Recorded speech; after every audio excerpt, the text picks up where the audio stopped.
To their winning in the rivalry. It wasn't pretty by any stretch of the imagination, but for everything that was being stated early on in the contest, man, Packers did the job. Their defense, while it looked ugly on that opening drive, after that really bounced back nicely. You can't say a ton of negative. You had Dean Lowry show up today. Kenny Clark left with an injury, came back into the ball game.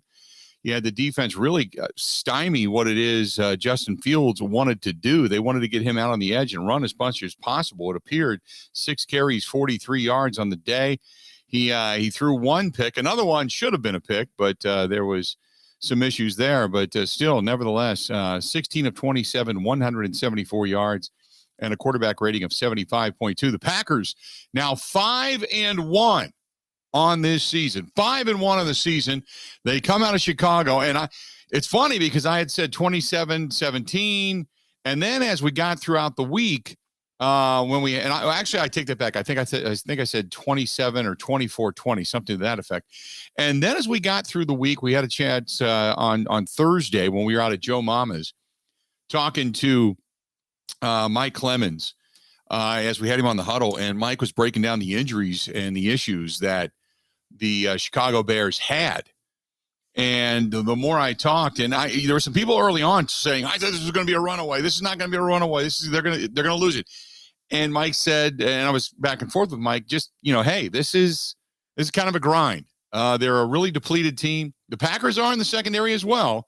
Justin Fields somewhat impressed me early and then became what I thought he was. And we'll get into that discussion. But it's a good win for the Packers. 24-14, division rival, a team that was starting to feel it, a team that had a positive record. A good win for the Green Bay Packers. Phone calls, wide open. 877-867-1670. Steve, as you say, the Bears still suck. I'm again, this is a good win. There's not a lot, and they're banged up. That offensive line looked bad early. A couple of different times I saw John Runyon get pushed around. Obviously, they had some issues at the center position after Myers went down, and then all of a sudden they just gathered. They took the initial blow, and then they gathered. And there was a couple of times Runyon on that big run by A.J. Dillon. Runyon blew open that hole. Blew it open. And really after that kind of owned it up front. And again, that's the reason I go back to the fact that it was a solid win. Solid win by the Green Bay Packers. Good stuff. It is now final as the time winds down, and welcome one, welcome all. It is the Green and Gold postgame show presented by Bud Light. 24-14, the Green Bay Packers, they get the win over the Chicago Bears. Packers, really, when you look at the team stats, they're very similar. Packers get 22 first downs, Chicago 21. Packers are 2 of 8 on third down, not very good. The Bears are actually 4 of 11. Packers with 323 net yards, Bears 277. Both teams ran 57 plays today. Packers averaged 5.7 per yards per play. The Bears 4.9. Packers rushed for 154 yards today. 154 yards today. You got Chicago at 140. Passing, Packers today, 169 yards net. Packers had 3 penalties. Chicago had 7, and a couple of unsportsmanlike penalties at the most inopportune time. They turned the ball over once. The Packers did not. Both teams punted the ball. Well, the Packers punted 3 times. Bears punted 4 times. Packers, 56 yards net average. Bears, 40.3. 40.3. Packers won the time of possession game 32-17 to 27-43. Solid day all around. The banged up secondary played well. Give it to them. Yadam did not play well early on. They made the adjustment. The Packers did. They bounced back, and they played well after that. Because you had Eric Stokes back there, and Rasul Douglas ended up replacing Yadam, and that seemed to settle things down as Yadam got burned a couple of times early on. The O-line, the MVP, as Peter says, has played a few of the best defensive lines in the league, and they've gotten wins out of all of them. If they get healthy and, play well, they're going to be okay. How good? Nobody's really sure, but it's still a good football team. And again, you're sitting at 5-1 right now. And you're right. When it comes to Jim says, hey, Aaron Rodgers played with emotion today. 100%. Give me your reaction. Phone lines are wide open. 877-867-1670. 877-867-1670. If you want to find us, do it. 877-867-1670. Hit us up. This one's from Kenny. Kenny says, good day today by Kenny Clark. I thought I would hold my breath while he was on the bench getting looked at, but after that, he played extremely well. Fat Daddy says, a good day by the offensive line. For as banged up as they are, I'm amazed that they're playing this well together. Kudos to the coaches. Stidham and Butkus, both of those offensive line coaches, they have earned their pay this year. There's no doubt about it. No doubt about it. Preston Smith went down today, an injury. Ben Kenny producing the program. Ben, what did Preston Smith actually get listed as? Because I saw him go down, but I didn't see what they listed him as. Do you know? They said questionable with a quad. A quad. Okay. I thought it was oblique, but a quad. So there you go. A quad contusion. I heard that at halftime, and I don't believe he came back out. Okay. Yeah, he did not. He did not come back out today. This is from Christopher. He says, unit, love listening to you after the ball games. Big win. Packers beat the Bears. Bears still suck, and their quarterback is not that good. Justin Fields, let me say this. He impressed me early. Justin Fields looked pretty good earlier. He had a couple of good throws that, had it not been for some of the coverage, might have been right on the money. Then he had the one pass interference from Yadam, and that throw wasn't a bad throw either. That throw, had it not been pass interference, actually might have gone for a touchdown. So I thought that throw was good. But again, he is, and I was going back and forth with a couple of people on Twitter, he is what he was at Ohio State. He can move. He looks the part of a quarterback, strong arm. He can get out into open space and throw, but he's just not that accurate. And maybe that'll come with time. But he's just not that accurate. He's just not. So we'll see if he develops into a premier NFL quarterback. How about Matt Nagy? First half, calls a timeout, then asks for the play to be challenged and wins the challenge, all the while losing a timeout. That guy is a terrible head coach. He just is. You just watch some of the things that he does.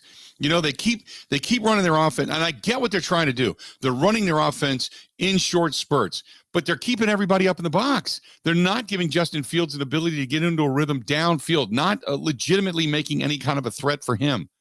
It's poor play calling.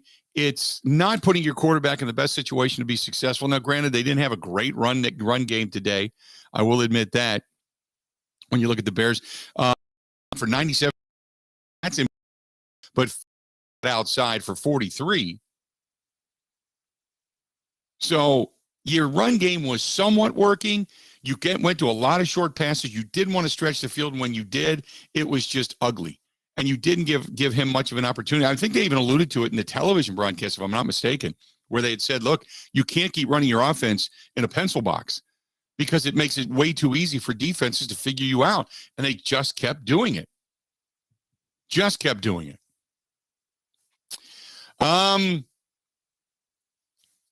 This is from John, who says, I'll be nervous when we play these guys next year without Aaron Rodgers. Next year. Let's just wait till the offseason comes and then we see what happens. That might be the best way to look at this.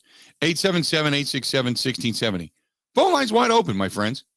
Give us a buzz. Your thoughts on what you saw today. But the bottom line is this. Packers are sitting at 5-1. 5-1.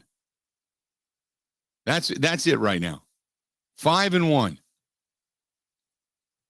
So are they, in your opinion, still one of the best teams in the NFC? Are they a team that maybe is a little bit better than what the record or a little bit worse than what the record indicates? Or are they right there with everybody else? Right there with everybody else. By the way, Minnesota, Carolina going on right now. Minnesota has the ball 28-20 with 3:51 remaining in that contest and ticking. Arizona and Cleveland just now getting underway over in Cleveland. You got Las Vegas and Denver going to kick off here in about 15, 20 minutes. Games from earlier today. Kansas City, they drilled Washington 31-13. L.A., the Rams, they beat the Giants 38-11. Indianapolis gets I thought Indy would get a win. I didn't think it would be that big, though. Indianapolis gets the win 31-3. 31-3 over Houston.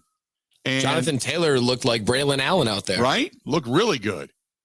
And then Cincinnati, they ended up downing Detroit. I thought that might be the upset. Cincinnati never has a good game in Detroit, and damned if they didn't come back after losing to the Packers and put an emphatic stamp on the AFC North, 34-11.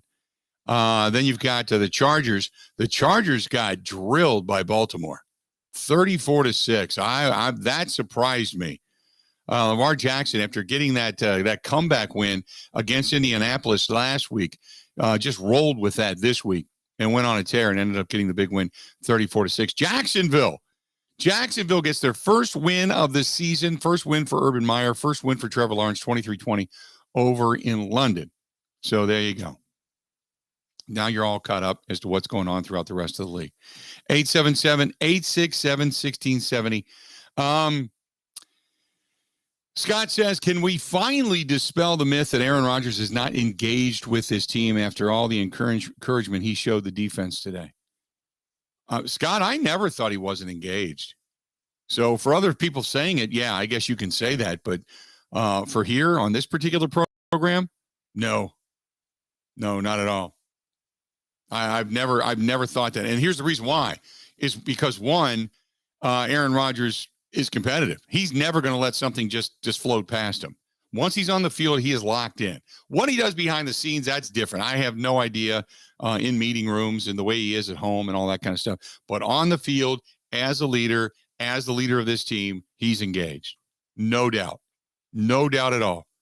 Let's get to it. Let's go to Nathan. Nathan, how you doing, buddy? What's going on, man? Hey, I'm doing pretty good, Bill. How about you? I'm doing great today. What you thinking? Awesome. You know, I've got to say this was obviously a hostile environment for the Packers to go into Chicago. They've got their rookie quarterback going at it with Fields. Just give me your thoughts on the Packers defense, though. Still, although they were able to hold them to 14 points, still 2 red zone touchdowns they gave up. Mm-hmm. I'll take the answer off the phone here. Thanks, Bill. No, I appreciate it. The red zone's a concern. Red zone defense is a concern. No doubt about it. What I think teams are now 14, 15, I think they're 15 for 15 in the red zone against the Packers. The Bears only had 2 trips to the red zone that I counted. I don't think they got all the way down into the red zone on that one drive, if I'm not mistaken. But Ben, only 2 trips into the red zone, correct? Correct me if I'm wrong? Yeah. That's from what I remember. So they're 15 for 15. Teams are against the Packers. 15 for 15. That does not bode well for the Packers defensively because they got inside that very first drive. They got inside the red zone, touchdown. The next drive ended in an interception downfield. Then it was 3-and-out punt, 9-play drive, 25 yards, and they ended up punting the ball away. Then they come out in the third quarter, 4 plays, 19 yards, only 1 first down to show for it. They had to punt the ball away from their own 47. Then they drove inside the Packers 40, 8 plays, 35 yards. They punted that one away. The next time they were down inside the 20, they ended up scoring. And then the next drive, the last drive of the day, 7 plays, 15 yards. They had a penalty on that one as well. So they only gained a total of 10 yards. But from the Packers 48, they gave it up on downs. So that put it this way, 2 trips into the red zone, not good. But on the other hand, when you look at these, when you look at the defensive statistics, 8 plays, 38 yards, punt, an interception, 3 plays, -3 yards a punt, 9 plays, 25 yards a punt, 4 plays, 19 yards a punt, 8 plays, 35 yards a punt. You got the 10-play drive for a touchdown, 7 plays, 15 yards, had a penalty there, -5, so they ended up with a total of net yards of 10, and they gave it up on downs. Not a bad day for the Green Bay Packers defensively when you look at their drive. When you look at the drives that the Bears put together, the Packers did pretty good. 877-867-1670. Phone lines are wide open. Hitting us up over on the Bud Light live stream. It's the Green and Gold postgame show. We are brought to you by our friends at Bud Light. We want to get your reaction. Packers get a win. They are 5-1. Are they the best, second, third best team in the National Football League or in the NFC for that matter? Give it to us. Also, highs, lows, good, bad, ugly today from this contest. Stay tuned. We got a lot more. The Green and Gold postgame show presented by Bud Light. It's coming up, and it's coming up right after this.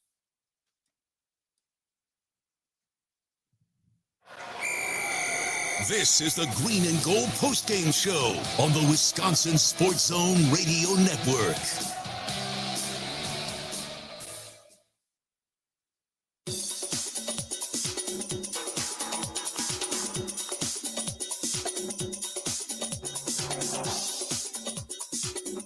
Bill Michaels will resume in 3 minutes.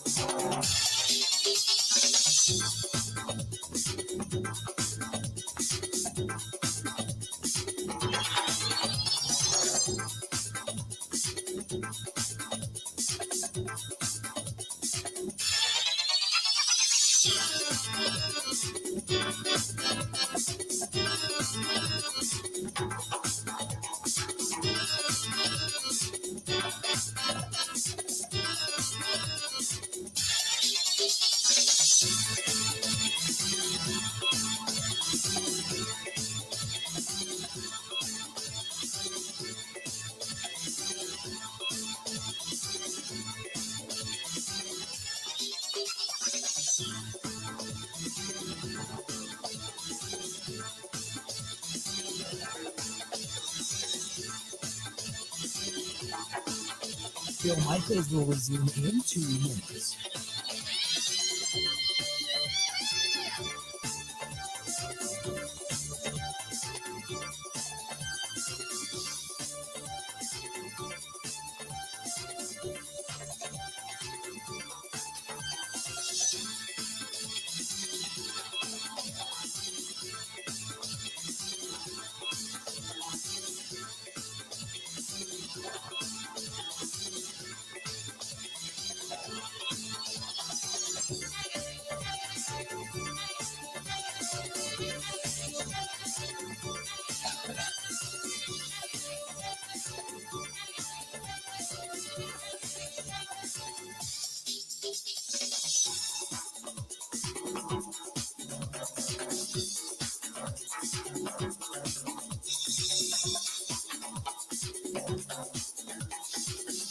Bill Michaels will resume in 1 minute.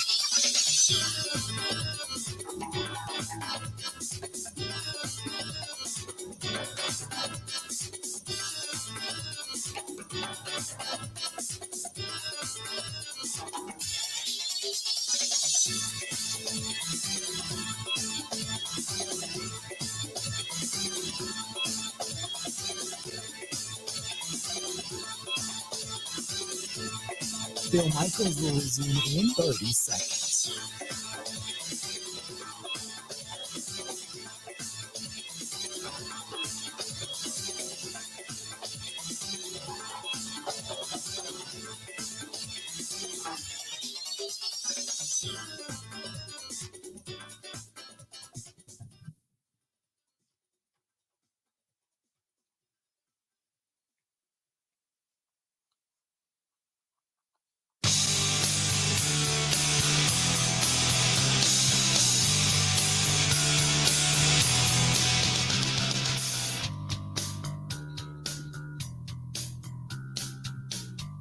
Welcome back.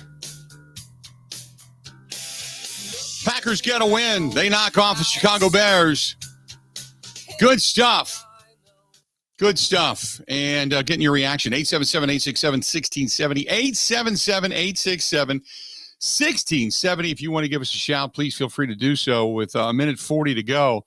Right now, the Vikings leading 28-20 over the Carolina Panthers. Carolina, though, hit a big pass down the middle. They are driving on the Minnesota Vikings. They're out to midfield, out to the logo, just about their own 45, and we'll see if you can get the Carolina Panthers to maybe knock off the Minnesota Vikings and thus even more so advance the Packers' lead in the NFC North. But the Packers get a win today. The Packers knock off the Chicago Bears in the oldest rivalry, 24-14. Aaron Rodgers, big day today, 17-23, 195 yards, 2 touchdowns. He was sacked 3 times officially, harassed 9 today, pressured 9 times, at least according to my kind of statistics, but a quarterback rating of 128. Which is extremely solid. Devontae Adams, 4 catches, 89 yards, hit a 41-yarder as well. You got Aaron Jones, 4 catches, a 12-yard touchdown reception, by the way, 34 yards. Alan Lazard, 3 catches, 27 yards. Nobody got off big today. Their concentration early on, if you watch, they were putting double and triple coverage today on Devontae Adams, saying everybody else beat us. And this is the one to circle. Circle this game, okay? Here's the reason why. Because if anybody else offensively goes down and can't make a reception, then what are you going to do? Because teams now are saying the only way you're going to beat us is if you can run the ball successfully against us, because we're going to do everything we can to take Devontae Adams out of the mix. So 4 catches, 89 yards after coming off of a career high, over 200 yards in Cincinnati, and getting targeted anywhere from 13 to 18 times per game. 5 targets, 4 catches, 89 yards, the longest being that 41-yard catch and romp, because he ended up getting called out at the 21-yard line. Otherwise, it looked like he might have ended up scoring, but he did go out of bounds. But circle this, because if you take Devontae Adams out of the game, suddenly the Packers offense, man, you got to work for it. Man, you got to work for it. There you go. There you go. Let's go to Aaron, listening to us in Appleton. Aaron, how you doing today, man? What's going on? I'm doing good. How are you? I'm doing great today. What's on your mind? So, obviously the offensive numbers are pretty telling as to where the Packers or as to why the Packers are 5-1. But I think what's more impressive and is still getting bashed by a lot of Packer fans is this Joe Barry defense, which playing with second and third stringers in the secondary and a lot in the linebacker, the back 7 is, made up of basically patchwork defense, and we're still getting it done. And somehow we're, the 6th ranked defense in the NFL, which I think, the eye test says otherwise, but, stat wise, they're looking really good, and I'm impressed. I would agree. I mean, look, if you told me, and appreciate the phone call, let's look at it this way. If the secondary, as the secondary stands, everybody had gone down, you're basically getting it done with the addition of Slayton. But then your big pickup this offseason, your big pickup was bringing in Devondre Campbell, and now Jalen Smith, who's getting a little bit of run as well. You got Ty Summers, who's basically non-existent. You've got Oren Burks, who's non-existent. Chris Barnes, who can play tough and can play hard with Jonathan Garvin. But you've basically got Devondre Campbell in coverage and fill in the middle. That's what he's doing. He's filling the middle. And everybody else just trying to cover up the rest. And no real help for Kenny Clark, although Dean Lowry did play better today. And he's put back-to-back games together now where he actually looks like he's coming on a little bit, which is good news because they need it. If you get that and then the addition and get up, you get back and healthy, this should be a pretty decent defense. Should be a pretty decent. Now, I said decent. I never said good, never said great. I said decent. Should be a pretty decent defense. Decent. 877-867-1670, 877-867-1670. When the Packers, when you talk about giving up yards per game and looking at completion percentages and such when it comes to the pass, Packers sitting there right there today at number 11 overall against the pass. Against the pass. Now you talk about the rush defense, and you get into, say, like yards per carry. Packers give up quite a bit. Packers give up 4.3, which puts you down a little bit further in the list. But in the overall rushing yardage for the season, Green Bay Packers, I think, are 11th. It's not terrible. So kind of with the additions, you picked up where you left off numerically, statistically, with Mike Pettin. And going, remember, take that first game out of the mix, and they've been really good ever since. That's the other thing to remember. Take that first game out of the mix where they just got drilled and humiliated, and all of a sudden you look at this team and you go, whoa, wait a minute. They're really not a bad team. They're not a bad defense. 877-867-1670, 877-867-1670. Now you've got, by the way, Carolina driving 26-8. They're going to go for 2. See if they can't tie this thing up. Carolina fans going crazy. Carolina gets it into the end zone. There you go. This one is from John, who says, imagine this defense when you get Alexander and Za'Darius. Both guys could be back. Alexander, yes. Za'Darius, I don't think so. I don't think that's going to happen, but you'd like to dream, right? You'd like to dream.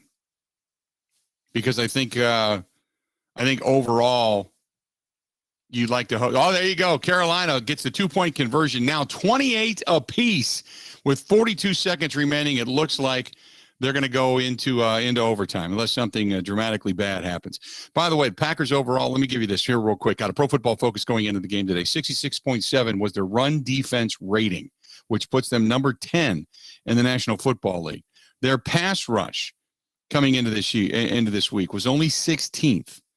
They were 70.7. Top 5, Las Vegas, Washington, Arizona, and Pittsburgh, and the LA Chargers, believe it or not. Chicago Bears, number 11, even though when you look at their numbers, they have actually led the league in sacks coming into this contest and adding 3 officially more. So they've got 21 sacks on the season as a defense with 9 more pressures today. They've been extremely good.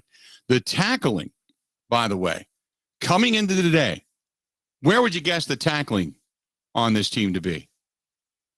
If you said the Packers were the number 1 rated team in the NFL on tackling, you'd be correct. Something that was horrific for years with this team. It was just, now you've got guys that like to hit. What they've done, what Brian Gutekunst has done, is found these bigger, faster guys that love the tenacity of hitting. And although we lost Jair Alexander because of it, they like the tenacity of hitting. Number 1 tackling defense in the entire National Football League. Number 1. So, that's saying something. That's saying something. 877-867-1670, 877-867-1670. Hit us up. This is from Austin, who says, hopefully we're going to be hearing another Paul Allen heartbreak call. Oh, those things are such an incredible joy to listen to. I can't believe what I'm seeing right now. Right? I can't. I love it. I love Paul, too. Love Paul like a third cousin.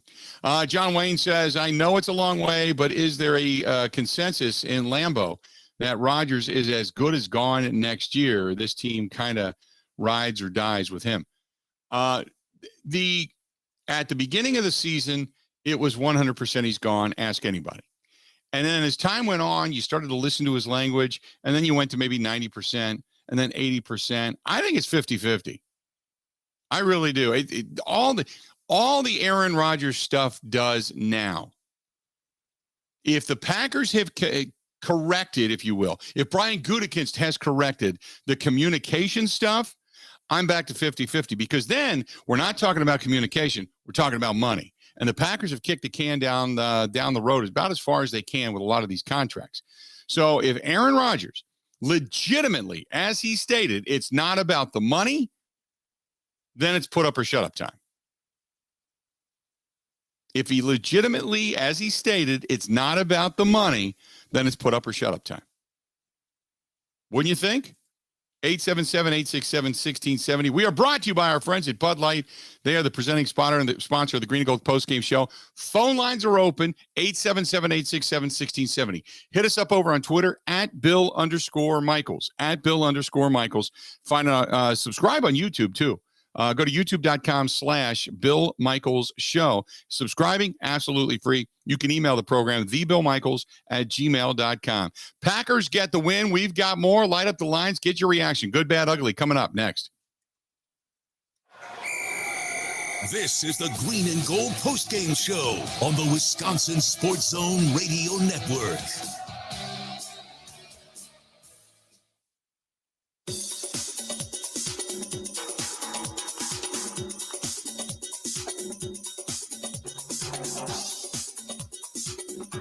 Bill Michaels will resume in 5 minutes.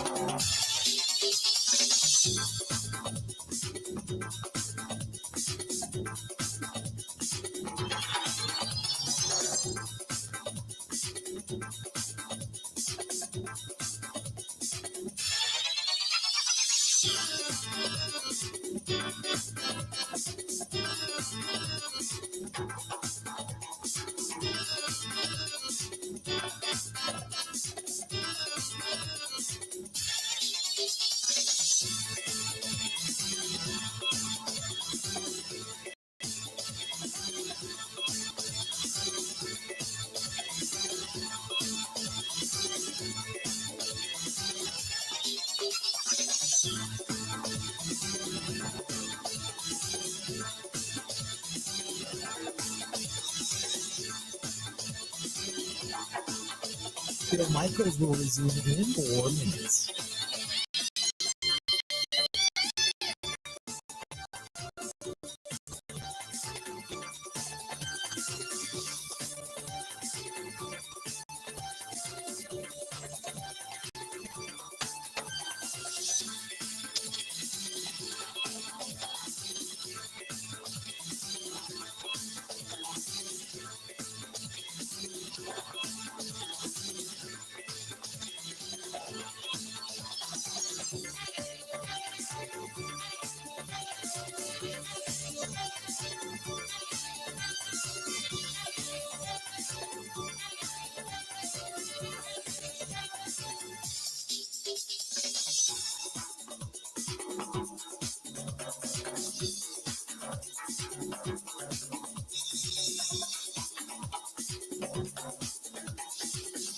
Bill Michaels will resume in 3 minutes.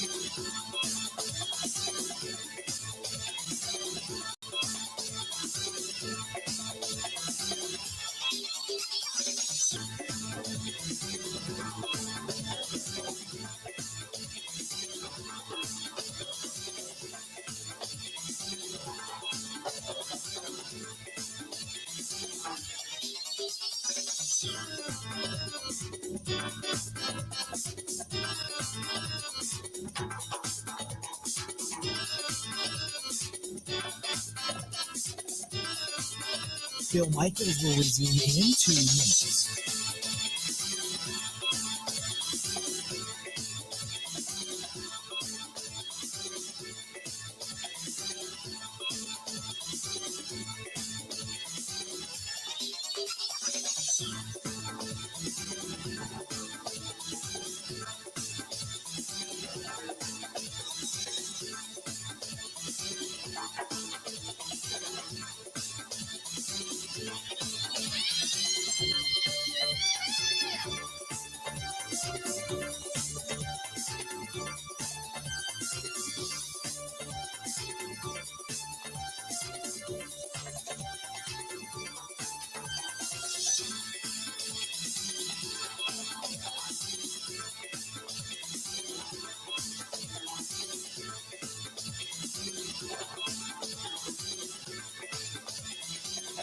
Bill Michaels will resume in 1 minute.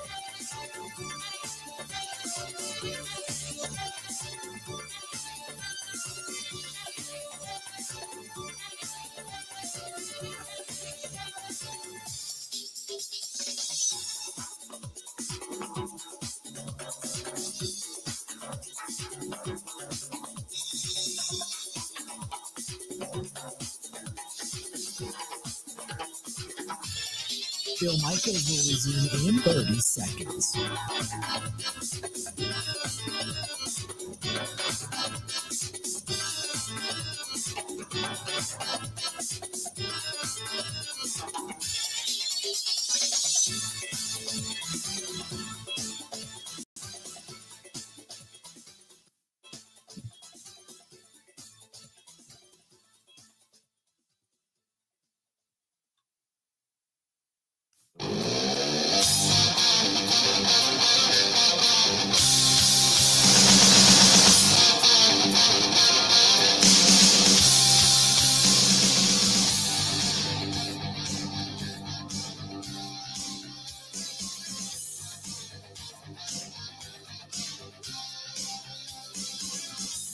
Welcome back. Packers going to win. Awesome stuff. 5-1. 5-1 on the season. They knock off, by the way, the Vikings and the Carolina Panthers go into overtime. The Packers knock off the Chicago Bears down at that god-awful place that is called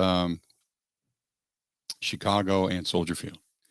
I got one here from Kenny. Kenny says, Bill, why is Dillon getting stood up by by defensive backs? He does when A.J. Dillon runs the football. One of the things that was discussed a while ago was he at times stands upright. He doesn't run. There's an old adage of called running behind your pads. Your pads are out front. You're not lowering your head to be a battering ram with your head and your neck, okay? But when you get near somebody, especially somebody that you're bigger than, you run behind your pads. You put your pads out in front of you. It makes it harder to get under you and get tackling ability around your ankles, around your knees, or lift. But when you're running straight up and you're kind of running almost direct, it's easier to grab your midsection. It's easier to hit you in that area. And they've been saying this for a while with A.J. Dillon. He runs hard and lifts the legs hard, but in doing so, he doesn't lean over to do that. He runs more upright. And that's the reason that if you're a defensive back, if you can hit him low enough or right around that midsection, you can take him down. Whereas if he's running behind his pads, you tend to brush off of his chest and you tend to go lower, and then you just kind of hang on. And then the tackle becomes, if you're really astute at it, it becomes, a 70-30 proposition rather than a 50-50 at all costs. 877-867-1670. Thoughts on Jalen Smith today? I thought at times you could see out of Jalen Smith veteran savvy, but at times he wasn't quite sure where he was supposed to be. Does that make sense? He just didn't know exactly where he was supposed to be. So Jalen Smith will learn over time. I don't have a lot of unfaithfulness, if you will, in what he's going to be able to learn. He'll be fine. I thought today in coverage, you had a couple of times where I thought the defensive backs, specifically Eric Stokes, Rasul Douglas, both guys did extremely well. Now, you're not talking about Allen Robinson and company being at 100%. That wide receiving core is banged up. I mean, everybody offensively is pretty much banged up for the Chicago Bears. But I thought what you were asking them to do, they did well. And Darnell Savage Jr. had a hell of a game today. Did anybody notice that? Did anybody just kind of scroll through and go, oh, by the way, what kind of day did he have? I thought Darnell Savage Jr. had not only the interception, but also to guys. It wasn't where they were looking, oh, my God, he's got 3 pass breakups. He's got the INT. He's got so many tackles. He was in coverage, and they weren't coming in his direction. His coverage was, even when they ran zone, his coverage was good. Solid day. They only, I think, 2 or 3 tackles and big, but his coverage was good. This is from Jesse. Jesse says, what are your thoughts on Kenny Clark after getting hurt? Kenny Clark today, only 3 tackles, 2 sacks, though. If you watch Kenny Clark up the gut, that man, the 1 sack that he had a guard crashing down. He was against the center. He had a guard crashing down, and as he got upfield, he actually disrupted the pulling tackle. He got into the zone so quick. He disrupted the pulling tackle, fended off the guard crashing down because the tackle was actually supposed to come around and get Preston Smith on the opposite end early in the game. Preston Smith would have had a clear shot, but Kenny Clark, that man plays like a man among boys. Solid game today.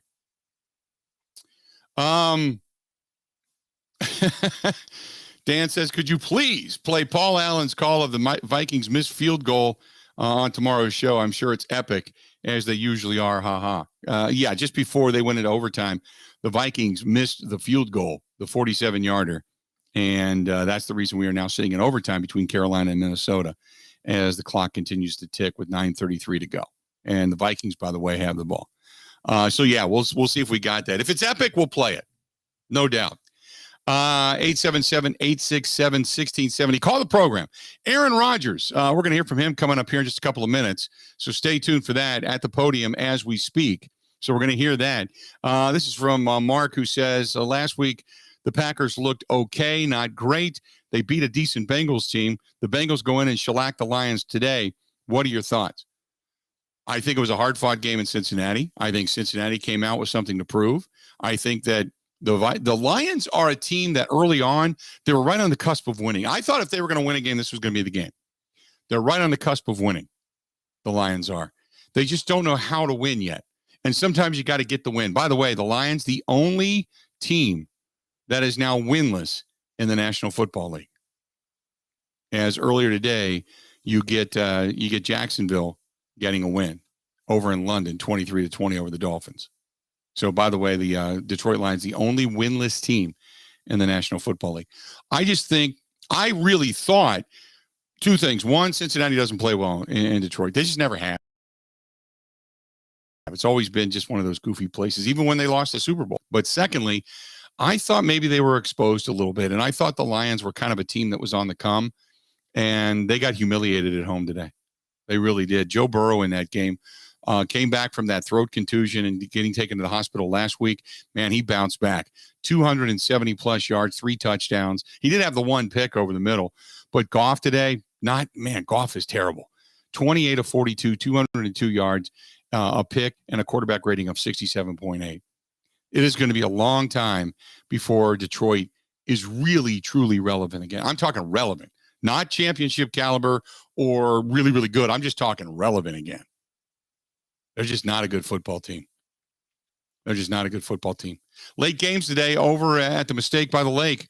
The Cardinals on the road in Cleveland, up 7-0.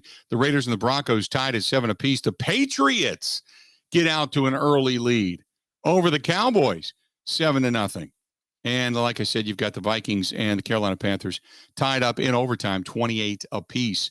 And now you got the Vikings driving the football. They are at the 40-yard line of Carolina, and it is now, I think, 2nd and 6. So we'll see if they're able to seal the deal and get the win or not.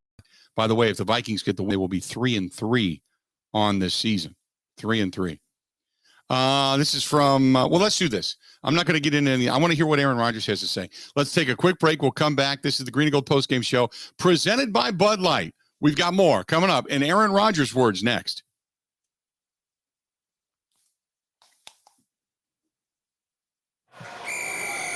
This is the Green and Gold Postgame Show on the Wisconsin Sports Zone Radio Network.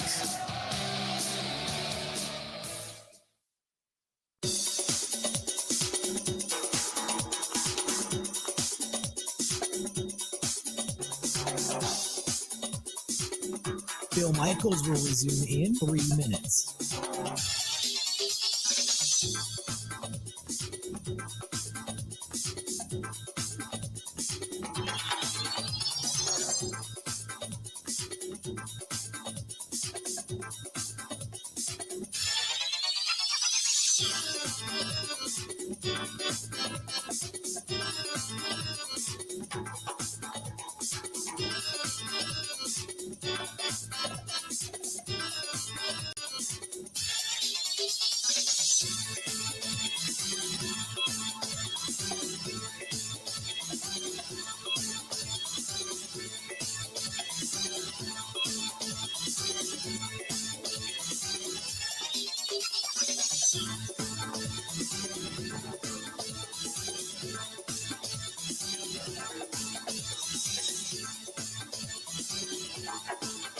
Bill Michaels will resume in 2 minutes.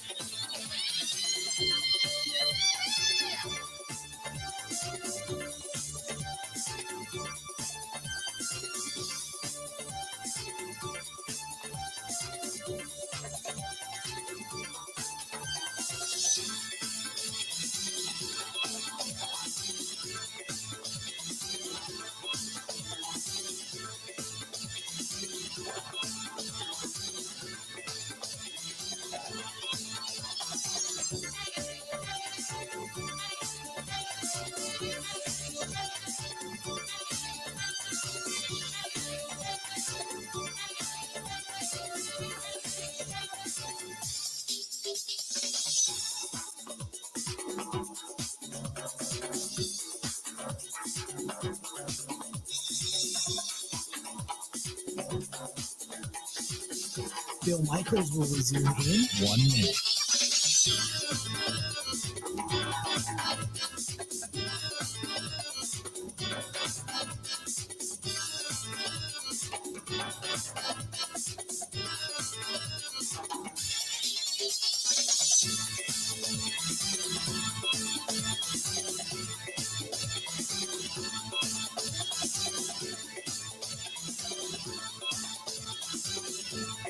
Bill Michaels will resume in 30 seconds.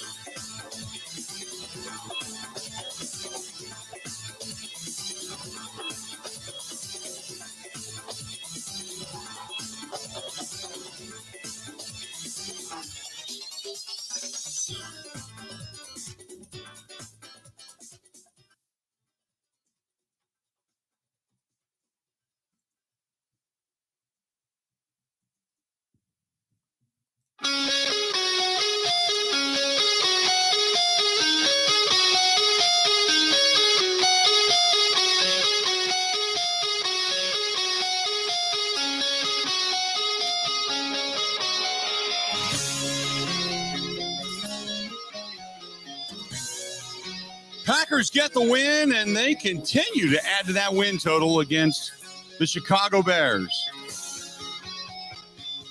Knocking off the Bears today in fine fashion down at Soldier Field. Packers 24-14. Aaron Rodgers capping things off with that 6-yard touchdown run. The belt came out today, which was nice. And Aaron Rodgers at the podium now. Let's take a listen. Do you feel a sense of ownership in this rivalry? Well, we've won a few in a row now. I love this rivalry. It's been a lot of fun over the years. That's why I told Justin on the field to enjoy this special rivalry, unlike any other in our game. And we played a complete game today. Needed to drive late in the fourth and came out on top. What prompted that after your touchdown? Sometimes you black out on the field. in a good way. I definitely blacked out from a concussion, which isn't a good way. But I looked up in the stands, and in the front row, all I saw was a woman giving me the double bird. I'm not sure exactly what came out of my mouth next. How did your teammates react when they heard it, or did they even hear it? I don't know. I'm not sure. There were some people around me for sure. I love playing at Soldier Field. I said this week I have a lot of respect for the fans. I'm sure there's a little bit of respect coming back my way, not a lot of love, I'm sure. But had a lot of great moments on this field, a lot of great battles. And today was much like those other ones. Starts out slow sometimes, they get rolling. Defense had some timely stops. We put a drive together. Kind of withstood the first wave of energy and proud of the way that we finished the last 3 quarters. What can you say about the offensive line play today, especially with Myers going down? Yeah, I'm really proud of Lucas. We sat down a couple Thursdays ago, had a real heart-to-heart, and I love the kid. I have a lot of trust in him, a lot of respect for the way he goes about his business. He's a pro's pro, battled through getting rolled up on, and not much else you can say. He thought he handled things really well. I thought, we did a nice job. We screwed up 2 protections that were easy ones. They gave him a couple sacks. Good front, obviously. Robert's playing really well, and Khalil is, still in the lead to, best top 3 defensive players in the league. So I like the way that we battled up front. I think Matt did a nice job of adjusting there in the second quarter and more downhill runs and quick passes, kind of get those linemen a little more settled. And then, we took a few shots down the field eventually. Was there any sense of finality that prompted you yelling at the woman with the double bird? Like, this is maybe the last time you might see her in this end zone. Do you think that prompted it at all? Not really, not in the moment. I thought about that a lot pregame for sure. Played a lot of games over here. Was talking to Mace, 18 times I've been in this locker room, 17 regular seasons, and obviously the NFC Championship game. Been a lot of fun. I love playing on this field, even though it's always the longest grass in the NFL. But I enjoy this rivalry so much, and I've been so thankful to be a part of it. Still feel like I can move around a little bit. Pete, I don't know if Pete's in here, but he inspired me with my running. I don't think this is my last one, but I have enjoyed every single one of them. Aaron, in the first quarter, Mario Edwards had pressure on you. It looked like you grabbed his face mask and he responded and got the penalty. Is there an art to getting the advantage in that situation, or was that just good fortune? Well, look, they usually get the second guy. I don't think my grabbing of his face mask was that physical. It was a strange tackle from behind, one of those weird ones where you kind of go knee first. And he got up talking a lot of trash. So I wasn't trying to grab his face mask necessarily, but that's where my hand kind of stuck. The taunting, I don't think it was to me. I think it was more to some of the other guys who were coming to my defense. But again, it wasn't any forceful contact on my part. But whatever it was, got him a little heated. Touchdown when you saw him do the back flip or the dive across the goal line and almost hit there. Did you kind of take your breath away a little bit? I mean, I could see it going on. He made the first guy miss, and I could see Big Dog was in a position. And all I saw was, him kind of ease up, and here comes Robert chasing him. A little unlike Jonesy, he always kind of finishes those things. So good reminder for him, but there was a theme of jumping in the end zone today for whatever reason. Aaron, was this game at all similar with how AJ and Aaron Jones were, how many touches they got to the Pittsburgh, and I think it was the Cleveland game, and if so, in what ways? I think that's kind of how we've been winning the last few weeks with as banged up as we've been up front and really on defense. It's been a little more ball control and a little less, not a lot of tempo and, just not a lot of down the field shots. We've been trying to control the line of scrimmage, get those guys kind of comfortable up front. It's nice having both those guys. I felt like, the scheme this week in the run game was really solid with Steno and Jo and Hack and those guys putting their heads together. We ran some more gap schemes, which we're usually a lot of zone blocking scheme, but we had some gap schemes this week, which I felt like worked really good. The big 30-plus yard run that Dylan had was on power, and we haven't run a lot of power around here over the years. So I got to say, the way that Mercedes has played for us gives us a lot of flexibility because he does enough in the passing game, and he's just such a stout run blocker at the point of attack. If we have to win like this, it's great. We got to get healthy, though. I mean, Dave's coming back this week to practice, hopefully. Obviously, with Jair being hurt and Preston got hurt today and Kevin King being hurt, we're just a little banged up. So it's nice to be 5-1 and be banged up and then 1-5 in a row. But we got to get healthy and move forward. Touchdown this week with a little extra red zone time. I think that was the Steno creation as well. Steno's really getting into the forward pass. So the funny thing about that was in practice, Tipa, who plays edge rusher for us on the look team, did the exact same look that Robert did. As I went to fake it to Jonesy, he just ran right at me. And so I was laughing with him on the sidelines after that because he really kind of came right over to me. I said, hey, that was a great look. That's exactly what happened in practice. You're playing in enough places where, maybe you lose a bunch of games that becomes kind of a stigma, but this is kind of the opposite for you coming to a stadium where you want to come and do, you get to wear your home uniforms. Is there actually a psychological aspect to it? I'm not sure if it permeates the entire team, but I do feel like there's a confidence that I take into this place because of the wins that we've had. I mean, I've outlasted most of the guys around here, so I've played here, so many times. I've started here, and I do feel very confident, with what we've accomplished here over the years, some big wins, some big games. But, it's always the same kind of game. It always kind of starts a little slow and very physical, and it just comes down to a couple plays. I felt like, one of the two most important plays of the game were obviously on that last drive that we had to put it away. I thought Matt had a nice call on 2nd and 10 with the pass to Lazard, who made a nice catch in traffic.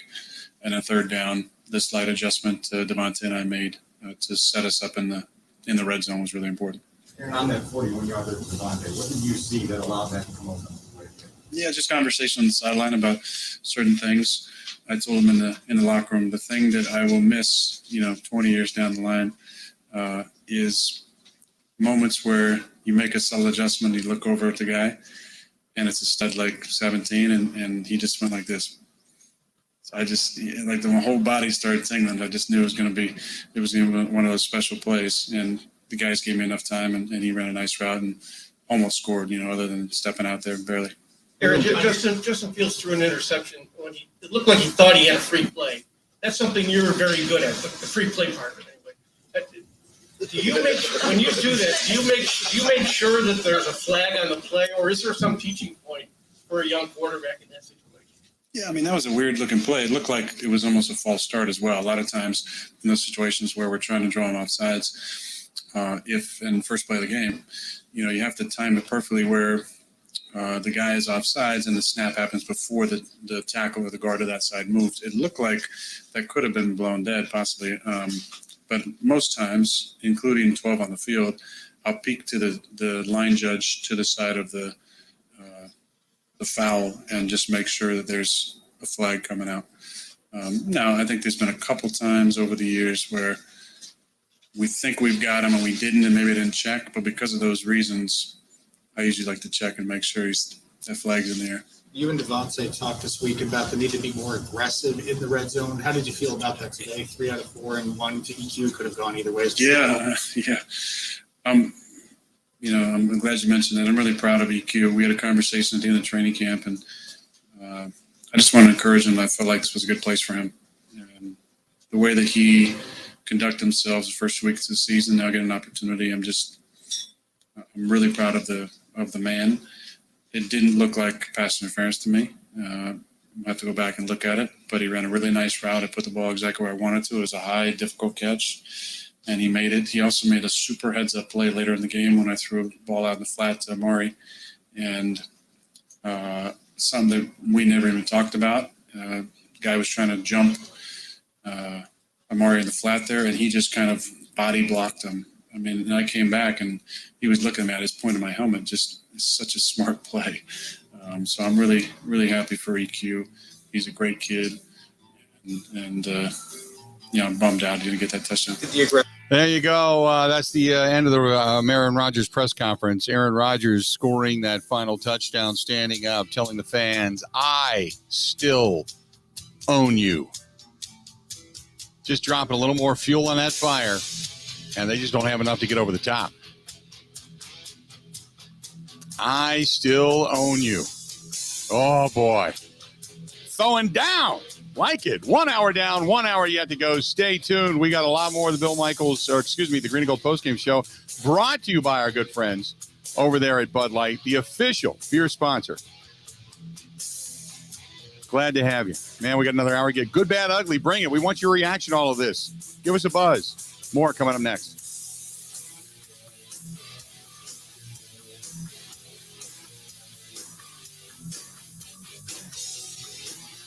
Blue 58, go! Green 18.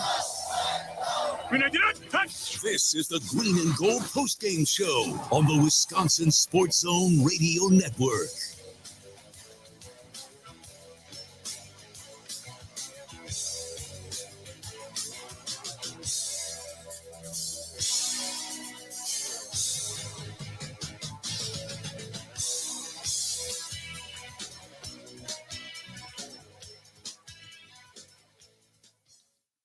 Packers get the win. They knock off the Chicago Bears.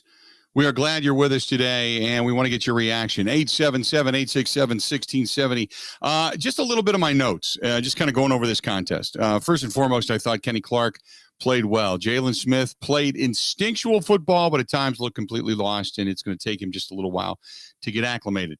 Number 3, I circled this, and I'm telling you, circle it. Circle it. Here's the reason why. Because Devontae Adams, 5 targets today. There was numerous times he was double covered. But there were other times they were swinging another safety over or a corner over in that area. It was almost like he was being tripled covered. And 5 targets, 4 catches, 89 yards. Normally it's a good day for any other receiver, but the amount of targets, the times they went to him, few and far between. You had 5 targets for Lazard, 4 targets for Aaron Jones, 2 targets for Lewis, 3 targets for Tunyon. Amari Rodgers got a target, had that one catch. You heard Aaron Rodgers in the last hour talking about it. And 1 target for Josiah DeGuara, who got a catch in 4 yards today. That H-back, tight end, secret weapon, got to work himself back into this. But I think it's interesting because did we see the Chicago Bears try to lay down a blueprint as to how to slow down and or stop Devontae Adams from hurting you and making Aaron Rodgers look to the rest of this team? Circle it. I'm telling you, circle it, asterisk it, highlight it, whatever, because we want to see what happens down the road. One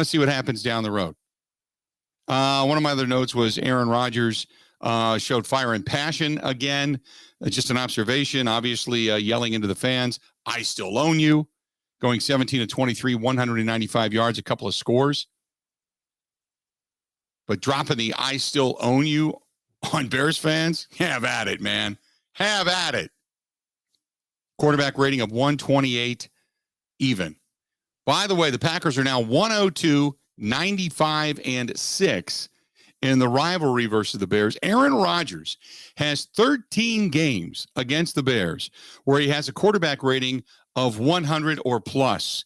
And in every one of those games, the Packers have won. They are 13-0. 13-0 against the Bears when Aaron Rodgers has a game of a quarterback rating 100 plus. Dropping that on you. There you go. 877-867-867-1670. 877-867-1670. Let's take a listen. Head coach Matt LaFleur standing at the podium with the media. Let's dip in. Tough, gritty win out there. Really proud of our group to overcome a lot of injuries. This is a really quality football team, a playoff caliber team in the Chicago Bears. And it's always tough when you go into somebody else's home, division rival. And it wasn't pretty early.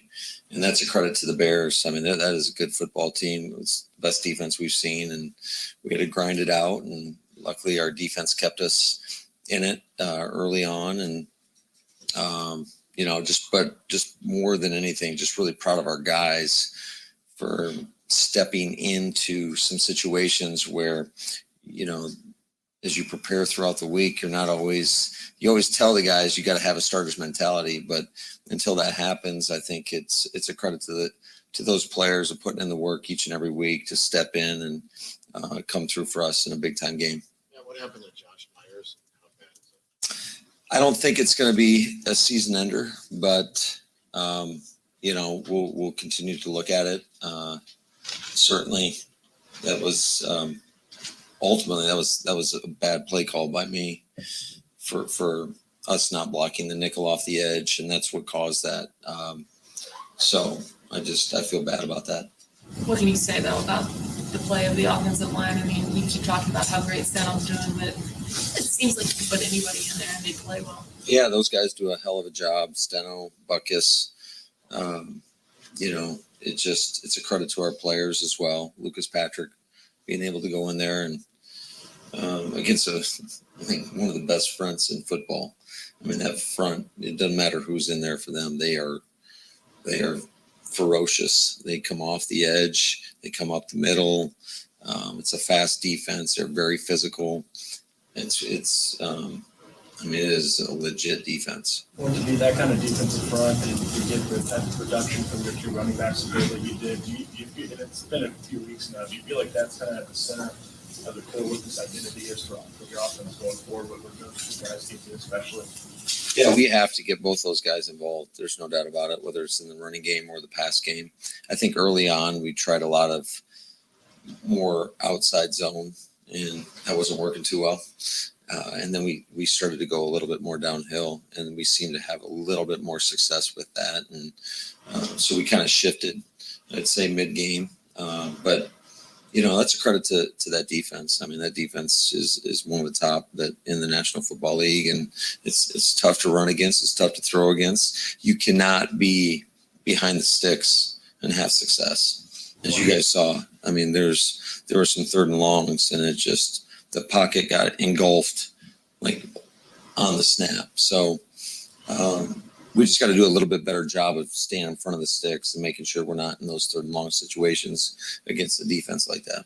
22-5. If anybody can tell a opponent, I own you, Rodgers would probably have that right, would you say? Yeah, Jason kind of briefed me on that earlier. Listen, all I can say is a lot of stuff gets said on the field that nobody ever hears. And it's one of those moments of competition where things get said, and I don't know what Aaron said about it, but I'm sure you guys asked him.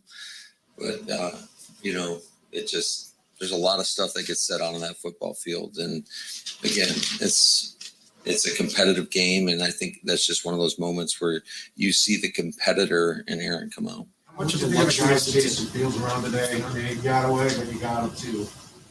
Yeah, it was. I have to go back and look at it because I was kind of for much of the game just trying to rack my brain. I'm trying to figure out how to get a first down. But yeah, no, he's an elusive guy, man, and just it's never easy too when you lose a guy like Preston Smith. That's a tough guy to replace, and we're already without Z. And but I was really proud of the other guys stepping up, coming to play. Kenny Clark showed up big time on multiple occasions. When he was down, I really thought I was going to throw up, but he all those guys, it's a credit to our defensive staff getting those guys ready to play, but also all those players stepping in and being able to perform. How much of a luxury is it for you to have 2 running backs that can just break loose in different ways? Aaron Jones on his touchdown catch looked like he was dead to rights the moment he caught it, and A.J. Dillon, of course, can break the tackles the way he does. Yeah, I was feeling really good about that play call until I saw a lot of people around him. And, sometimes great players make you look like a good coach. So it's a credit to all those guys. But, yeah, absolutely, the versatility that both of those guys have, not only in the run game, but in the pass game, and what they bring to this team is really special. And they complement each other so well. And so, and I think we have another great one in Kylan Hill. And I keep telling Kylan, I'm like, hey, you'll get an opportunity. I don't know when it's going to come, but it's always tough when you have 2 really good backs right in front of you. All those positive things say that Aaron Jones today. Did it scare the one out of you when you saw him dive across the goal line at the end of that? What was going through your mind when you saw that? Well, I saw Robert Quinn come out of nowhere, and you see that on the tape. I mean, that guy, he pours it out on, and you behind the play, he gives unbelievable efforts. It's such a teachable moment for everybody. I know he came over to me right after he scored and apologized, and I believe him when he says, "Hey, that won't happen again." So, it's a good teachable moment for our whole football team. And you joked about your reaction to Kenny's injury, but are you getting to the point where these keep piling up that you're like, what's next? And, how can we keep surviving this? Yeah, you got to have that next man mentality, next man up mentality. And I think our guys do that. And they take a lot of pride in what they do, and they put the work in each and every week. And our coaches are working hard to get everybody prepared. So it's a pretty, it's a great team effort by everybody. You mentioned Justin Fields' elusiveness. How important was it to rush the pocket and contain him inside? And how do you feel like your defense did contain you inside the pocket? Yeah, there was on multiple occasions I felt like we had a pretty good push in the pocket. There was a couple where, when that happens, he's still elusive and can break contain. You're just hoping that when he does that one of their guys is holding, because that's typically when most holding penalties occur. And I think there was a big one late in the game, certainly. But I thought our guys, man, it's a credit to those guys just playing hard each and every play. Was that a play that Aaron should have an opportunity to run the touchdown? Or is that a play where you were surprised that he was able to get out there? Well, they did a nice job defending the pass play. So we got up there, we got up to the line pretty quick. And typically most teams defend the flats, and that's exactly what they did. And they dropped, I want to say, I think Robert Quinn dropped into coverage. And, you know, at least if you're going to do that, hopefully you get their best pass rushers dropping instead of rushing the passer. And I think that's kind of what allowed him to have the time. And our guys up front, I mean, they battled to the whistle. And so it's a credit to really everybody just continuing to play the play. You've been updated on third year now. What have you learned about this rivalry with the Bears and how much it means? I think it just goes to show, just you can feel the intensity out there. With a lot of that comes from the crowd, the fans. But I think more than anything else, it's a divisional game, and these games are so meaningful because if you can come out with a win, you're obviously adding a loss to a division opponent, and that's a full game. So every division game is extremely important. Do you have an update on Preston Smith? No update on Preston.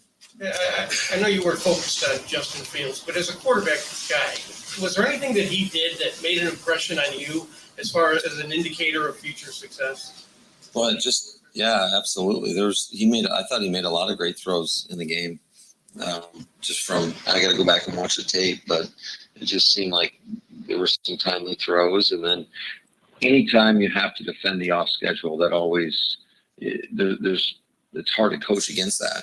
And he is capable of doing that on each and every play. So that's something that, you know, it's just tough to defend. Why do you think Aaron Rodgers is so successful against the Bears? Well, I think it's a total team effort.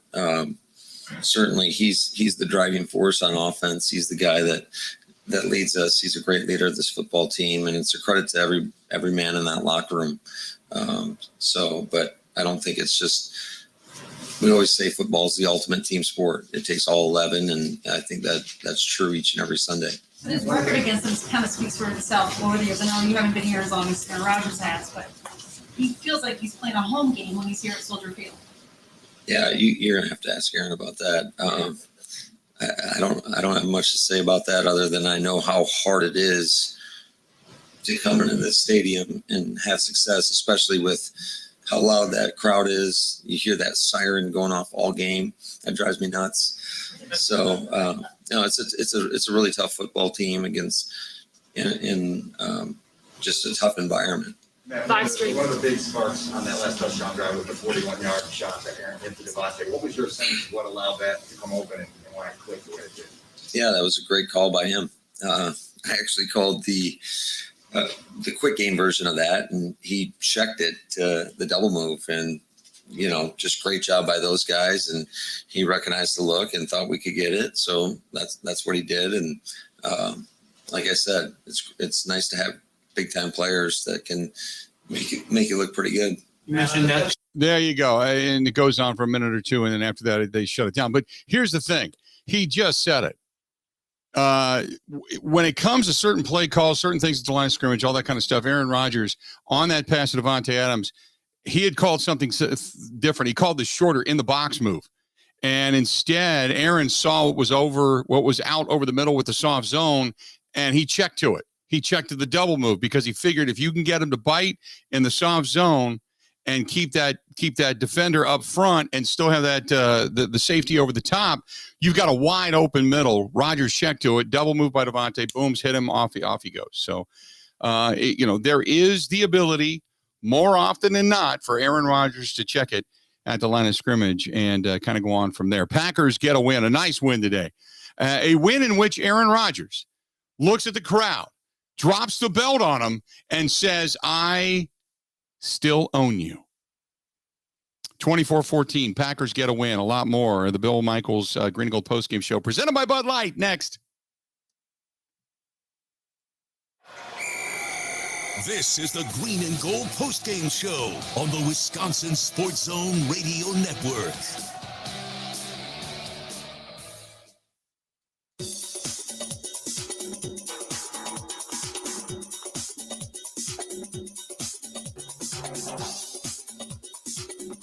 Bill Michaels will resume in 3 minutes.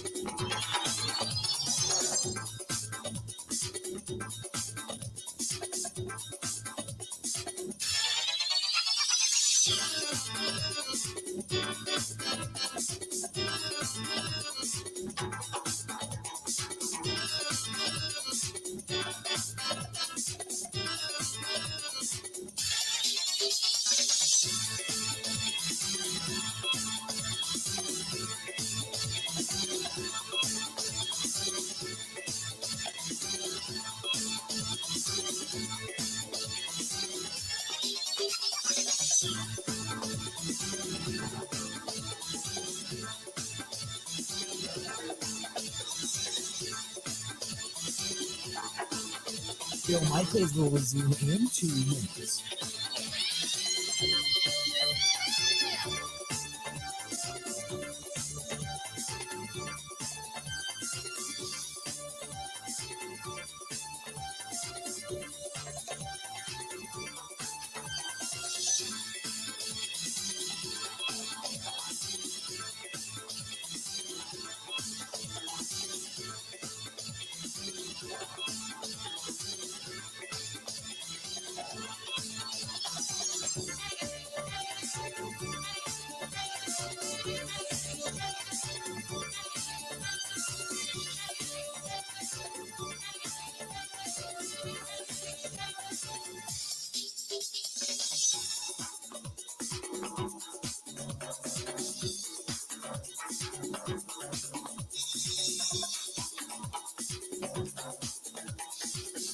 Bill Michaels will resume in 1 minute.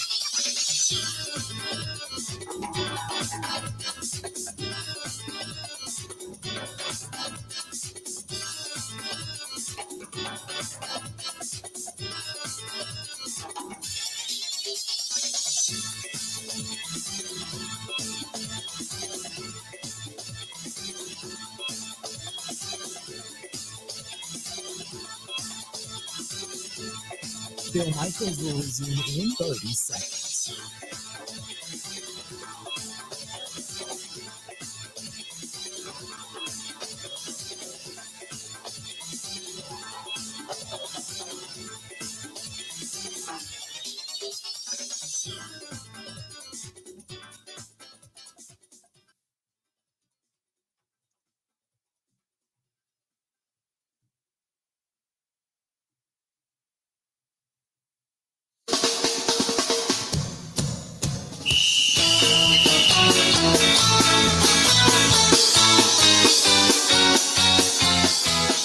How many times must we take this disgrace? Another Bears fan throwing insults in our face. The Packers are the greatest team to ever play the game, even if from time to time they've been a little lame. How could you ever love a team with Jim McMahon? Not even Porky Pig was as big a him. They got a reputation that's mostly based on luck. The Bears still suck. The Bears still suck. The Bears still suck. The Bears still suck. The Bears still suck. Welcome back. Reveling in it. Bigger headline in Chicago. Bigger headline in Chicago. You tell me. Aaron Rodgers scores, beats the Bears, drops the "I still own you" on the crowd. Or the WNBA champions are the Chicago Sky. They just win the WNBA finals moments ago. The bigger story, the Bears still suck, or the Chicago Sky win the championship. Ponder that if you're down in Chicago. 877-867-1670, 877-867-1670. Ben, Bill, Northwestern. Go ahead. Northwestern won a football game. You can't put that under the rug. You can't sweep that under the rug, but okay. We can add that to the mix. Northwestern won a football game. By the way, not to go too deep into it, we'll do this tomorrow on the program, but how did you feel about that monumental performance of the Wisconsin Badgers over Army? I was there. It was beautiful. Most importantly, the Badgers control their own destiny. So the Big Ten West is back on. Okay. Again, how did you feel? It was beautiful that they got the win? It was a beautiful brand of football. I couldn't even tell who had the ball for Army because I was sitting a little bit close to the field, closer to ground level, and like they pull their left tackle on some of their running plays. So you just have bodies flying everywhere. Yeah. So I had no idea what was going on, but it was very entertaining. Yeah. What did we say that the score needed to be for you to feel better about this team? Didn't we say like 27-10 or something like that? Because you predicted it extremely close. I predicted 13-6, and garbage time kind of ran me out. Yeah. But I feel like I was right. Yeah. I knew Wisconsin wasn't going to blow them out because they're just not good enough. But a win's a win. Wow. Yeah, that was you're right. A win's a win. You win's a win. You are correct. But you wanted a strong performance, and it wasn't the strongest performance. So anyway, 877-867-1670. So the biggest story, the Sky of the WNBA win the championship. Northwestern got a win, or the Bears still suck. You tell me. 877-867-1670. Oh! Do you got the Cowboy game on in the studio? I do. Did you see the hit Mac Jones just took? Oh, my goodness. If you're watching on the live stream, here it is. Watch this. He doesn't see it coming at all. That was a hit. That was a gam hit. Grown-ass man right there. My eyes are glued, Bill, to Golf Channel right now. Ricky Fowler learned how to play golf again. I don't know where and when, but it has happened. You are correct. Oh, man. That was a hit. 877-867-1670. The good, the bad, the ugly today out of this contest. The Chicago Bears ended up falling to the Green Bay Packers. Packers get yet another win, 24-14. This is from Jesse, who says, Aaron Jones looked good, but not great. He ripped off that 28-yard run. But do you think Aaron Jones is a step slower? He just doesn't look right to me. We talked about that this week during the huddle. Mike Clemens said the exact same thing. So, no, you're not crazy. You're not crazy.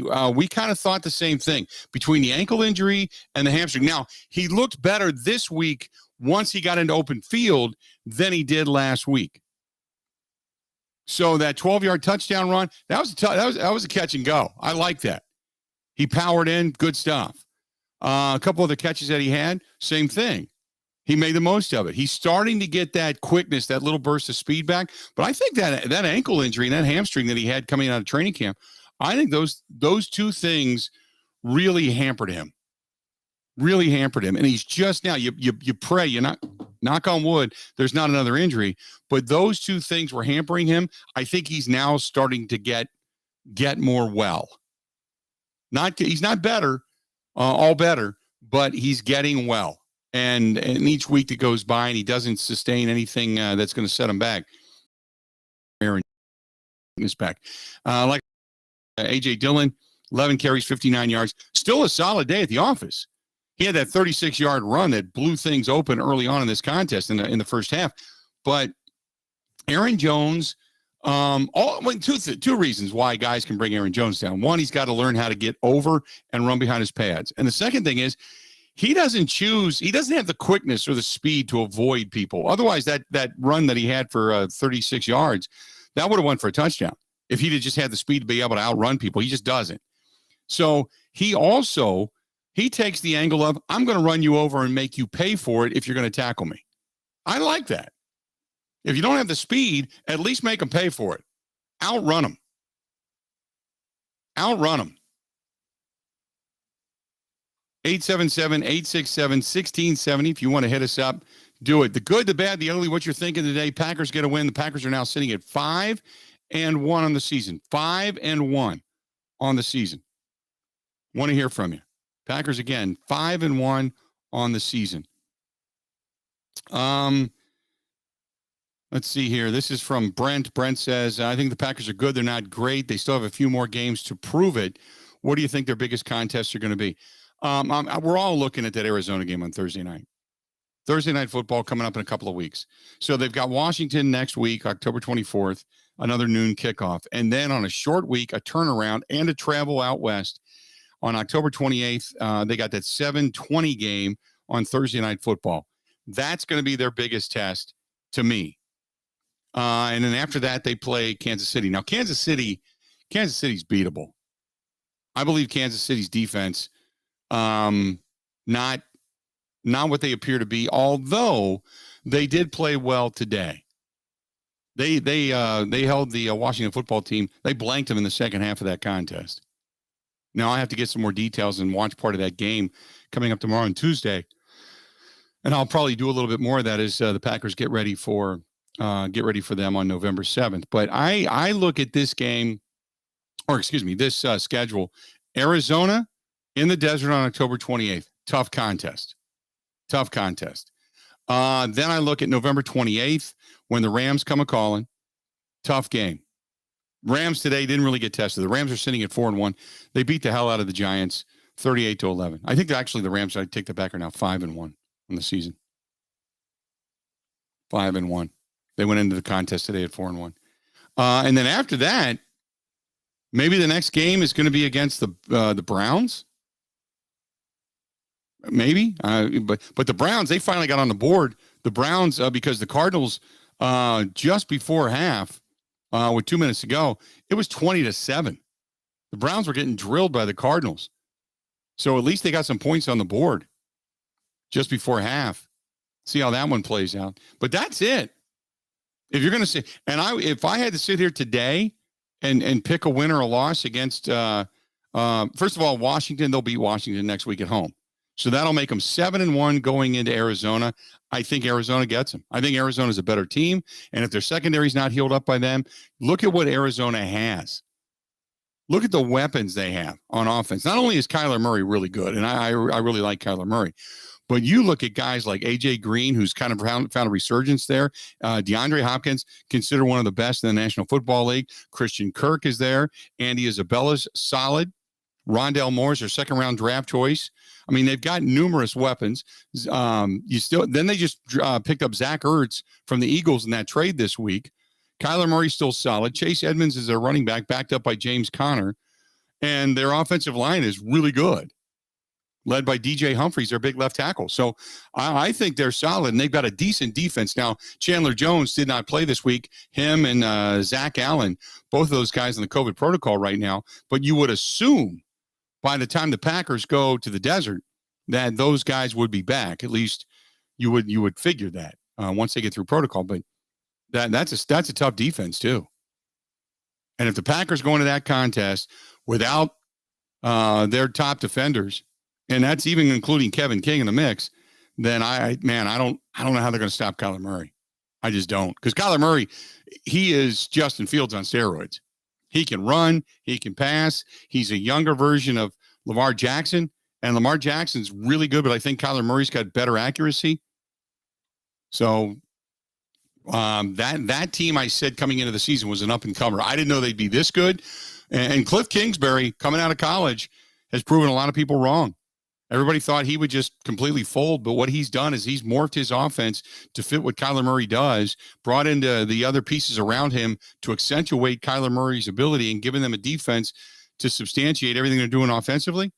They're a good football team. So that, to me, if I'm going to look at a loss, that'll be their first loss in 7 games. If I had to pick the next loss for the Packers.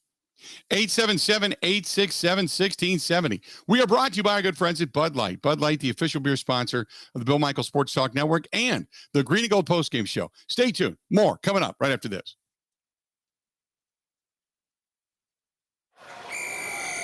This is the Green and Gold Postgame Show on the Wisconsin Sports Zone Radio Network.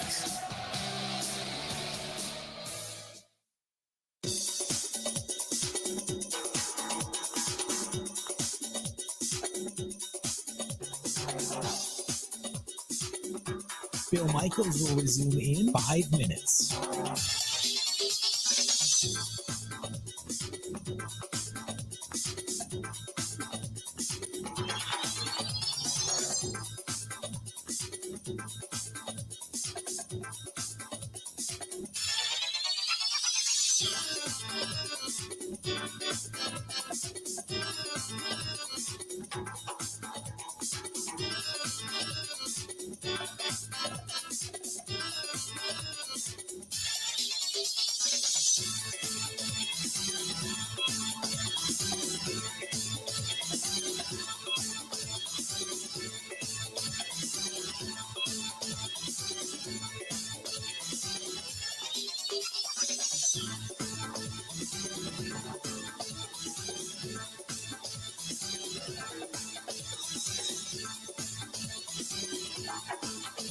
Bill Michaels will resume in 4 minutes.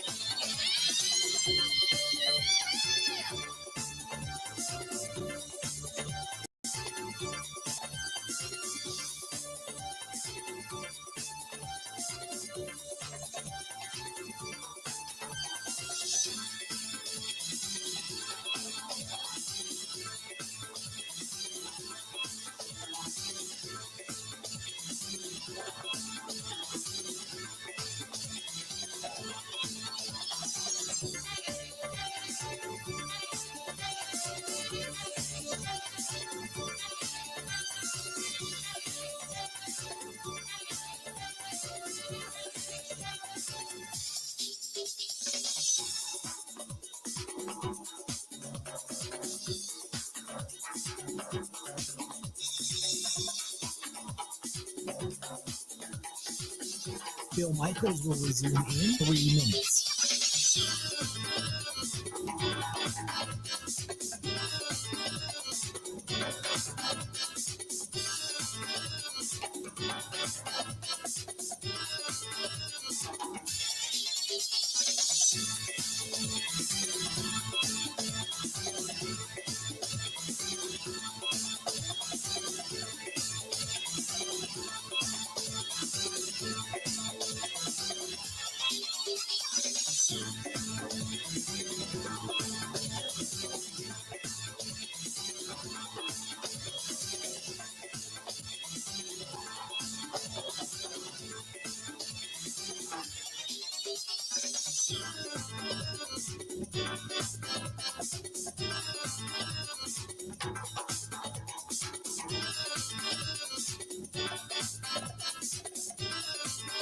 Bill Michaels will resume in 2 minutes.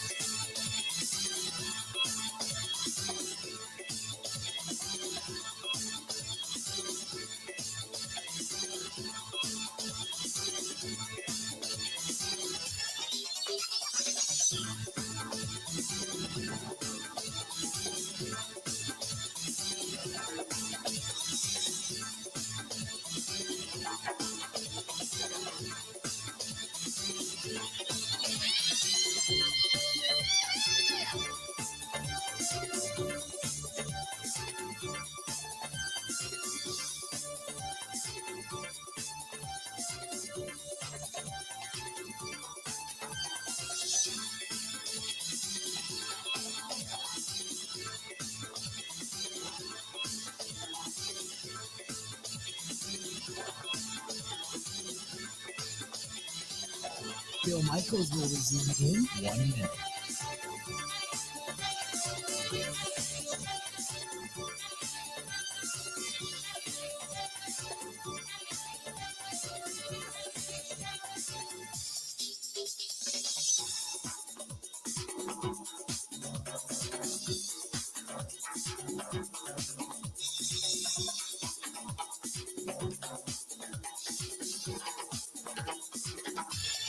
Bill Michaels will resume in 30 seconds.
Welcome back.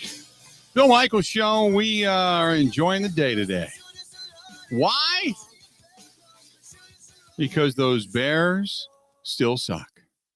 And Aaron Rodgers drops it on them. Aaron Rodgers drops it on them in a big way.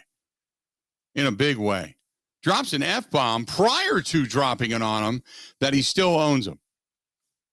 That's good stuff. I don't care who you are. And this is from Scott. Scott says, no way in hell the Green Bay Packers should ever part ways with Aaron Rodgers. Do you think Jordan Love would be guiding this team to the same record right now or in the next 3 to 5 years? I don't think so. Aaron Rodgers is special. Got to hang on to him. Look, again, not to get really long-winded on this, and I don't want to delve into this too long because we don't know. But if it's not about the money, then you hang on to Aaron Rodgers. If Rodgers wants the money and wants the recognition and wants the communication and wants some say, and, well, then it comes down to money. It's what you can afford. They've kicked the can down the road a long way. Now, if they give Aaron Rodgers something else, then who knows? Something else, who knows? But it comes down to money. It comes down to money. Period. Julie says, with my kids listening to you in the pumpkin patch, have you on YouTube, love the postgame show. Do you think, again, another Aaron Rodgers question, do you think Aaron Rodgers is playing with even a rejuvenated enthusiasm because he knows this is the last year in Green Bay? I think Aaron Rodgers, Julie, first of all, enjoy the pumpkin patch.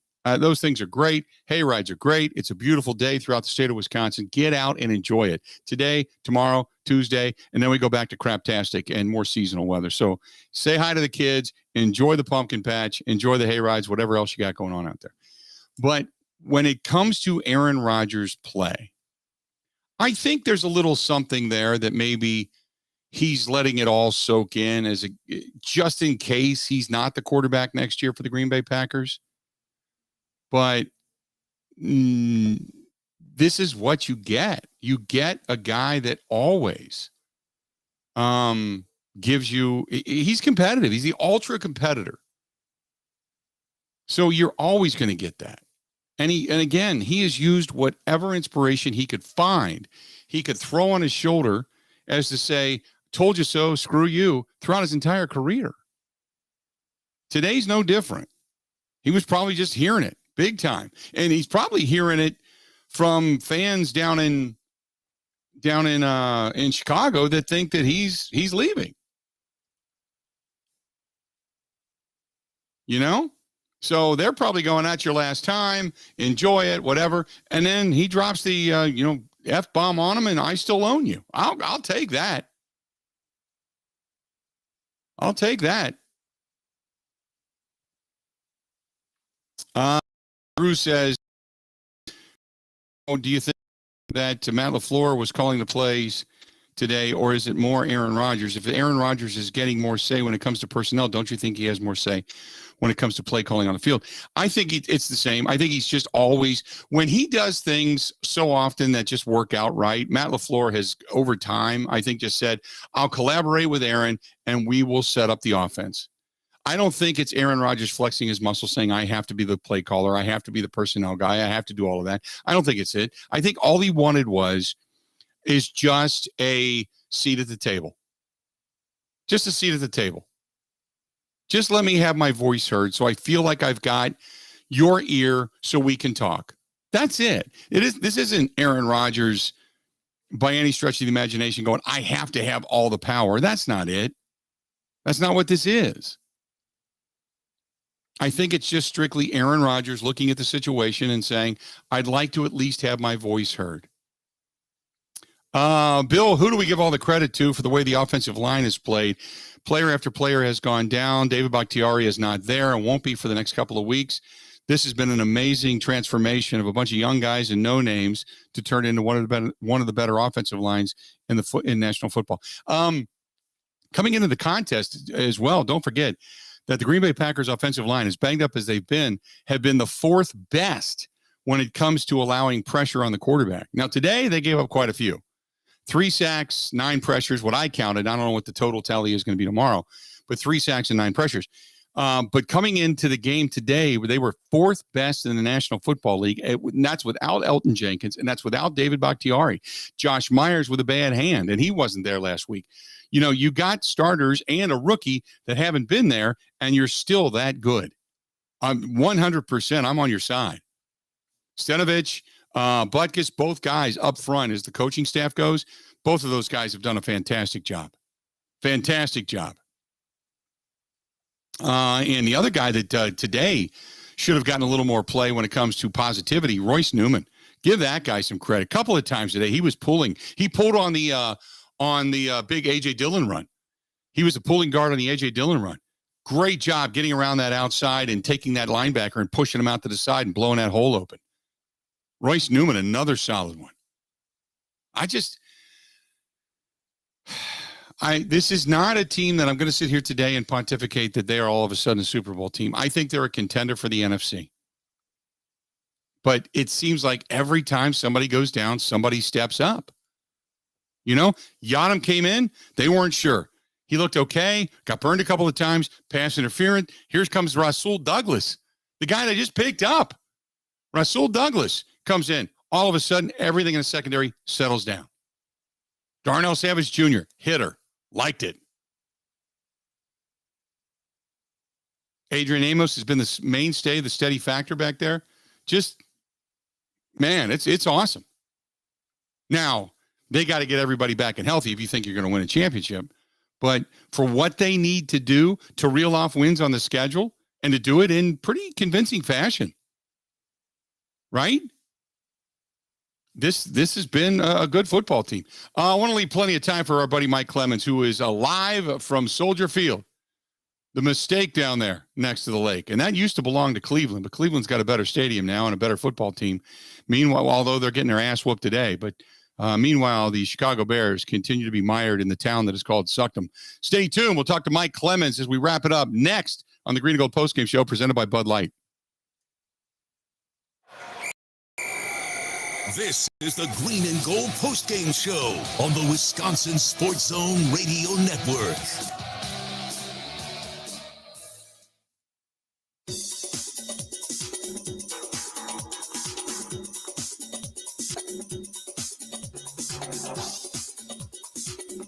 Bill Michaels will resume in 3 minutes.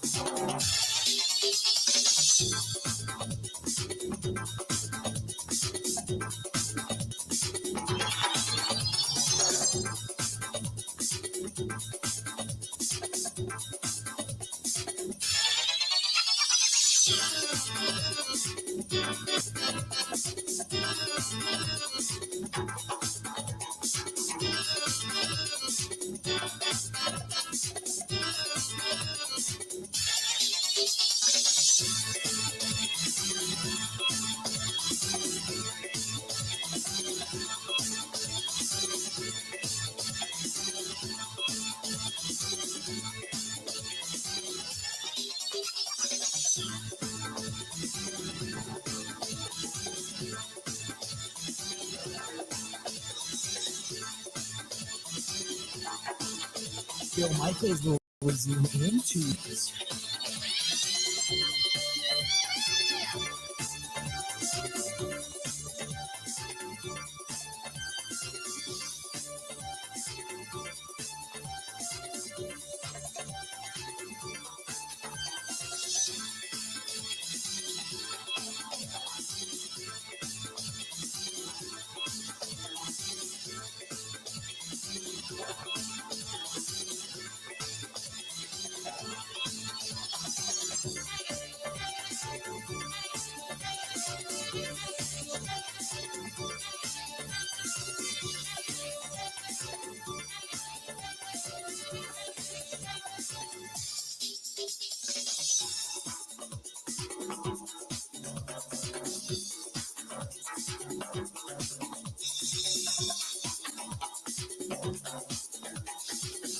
Bill Michaels will resume in 1 minute.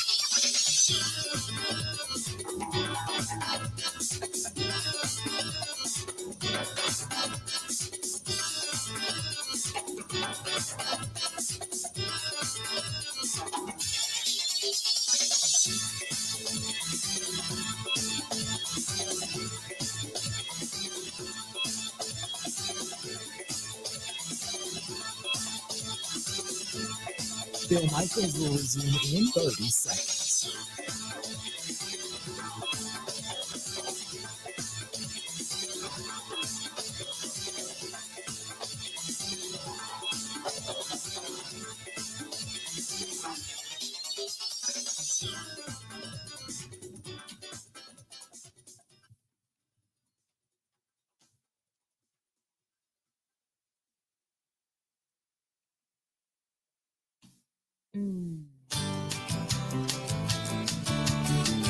Really proud of our group to overcome a lot of injuries. This is a really quality football team, a playoff caliber team, and the Chicago Bears. And it's always tough when you go into somebody else's home, a division rival, and it wasn't pretty early. And that's a credit to the Bears. I mean, that is a good football team. It's the best defense we've seen, and just more than anything, just really proud of our guys. Matt LaFleur talking about the win. Packers knock off the Chicago Bears. And as I had mentioned a little earlier in the show, when you look at the Packers record in Chicago, the Packers, again, extend that lead. They are 102 now, 95-6 in the rivalry.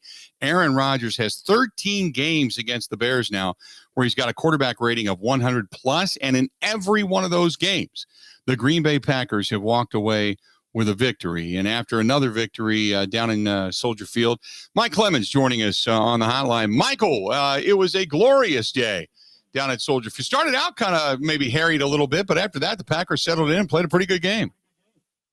Yeah, well, I just got from downstairs from the locker room area. So let's talk about the injuries. Preston Smith, outside linebacker, Packers, leaving the game with a quad. No, it wasn't a quad. It was an oblique muscle. Did not return, and didn't seem to be that much concern at this point. Darnell Savage, the safety, was evaluated for concussion. But the center, Josh Myers, he was down the field a long time. He came hobbling off with the help of the trainers.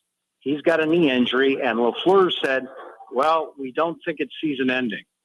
So it sounds like maybe a sprain, but it looks like Lucas Patrick would be playing center for a while. So with those injuries, you move on. And Aaron Rodgers today talking about, well, hey, through these injuries, you're 5-1.